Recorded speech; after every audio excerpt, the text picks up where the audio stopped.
Suryanto 21 tahun, tersangka pembunuhan perempuan di Rusunawa, Palembang. Pakaian korban dan pisau yang digunakannya membunuh korban dibawa ke Polrestabes Palembang oleh Satreskrim Polsek Ilir Timur 1 Palembang yang menangkapnya. Tersangka tertangkap di rumah keluarganya yang tak jauh dari rumah korban.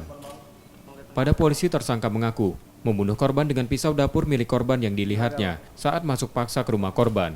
Korban diakui tersangka dibunuh saat sedang tidur. Saat akan kabur setelah melakukan pembunuhan, tersangka terjatuh dari lantai 2 yang menyebabkan kakinya patah.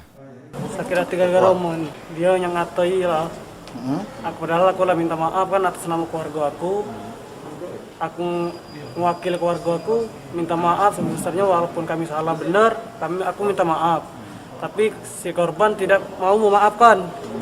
Lalu dia memanggil saya anjing, setan, serba semua ada.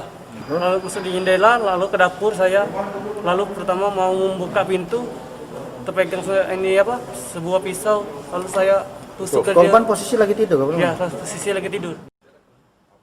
Polisi menerangkan, tersangka dalam pengakuannya membunuh korban karena sakit hati sering dihina korban dengan kata-kata kasar.